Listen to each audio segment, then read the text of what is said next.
President Trump is receiving high praise from the leader of South Korea, stating that the president's stance and his strong actions is actually helping melt some of the frozen relationship between the North and the South as far as on the Korean Peninsula, and possibly even being able to facilitate at some point some talks.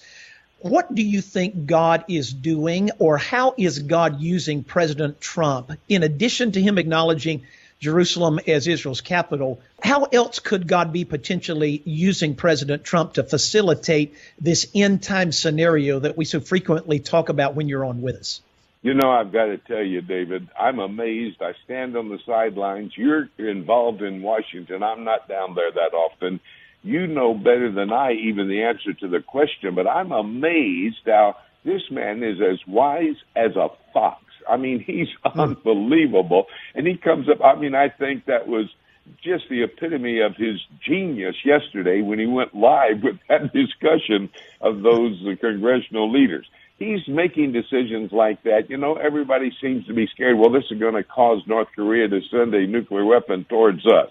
Well, what are we going to do? Just sit back and let them keep threatening? So he makes decisions. And we see that tangible evidence is driving him to make some tough stands against the Rocket Man, and the Rocket Man then blinks, and he goes down to meet with the South Korean leadership, and they come together with an agreement. At least it's the first step forward, which nobody else has been doing. I mean, what about the other presidents? I've loved some of the other presidents. They haven't stepped up to the bat to do what needs to be done, either with Jerusalem or North Korea. They've just been watching and waiting for something to happen, which is not going to happen unless you make some decision. You look at Iran, it's the same exact thing unfolding. He wants to get rid of the deal that it's going to, the nuclear deal that he put together, Obama put together with Iran.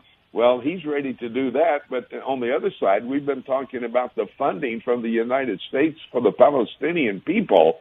Well, if we withdraw that funding, which I think we should, because you're only promoting and paying for terrorism, your tax dollars going to have these Palestinians kill Jewish people.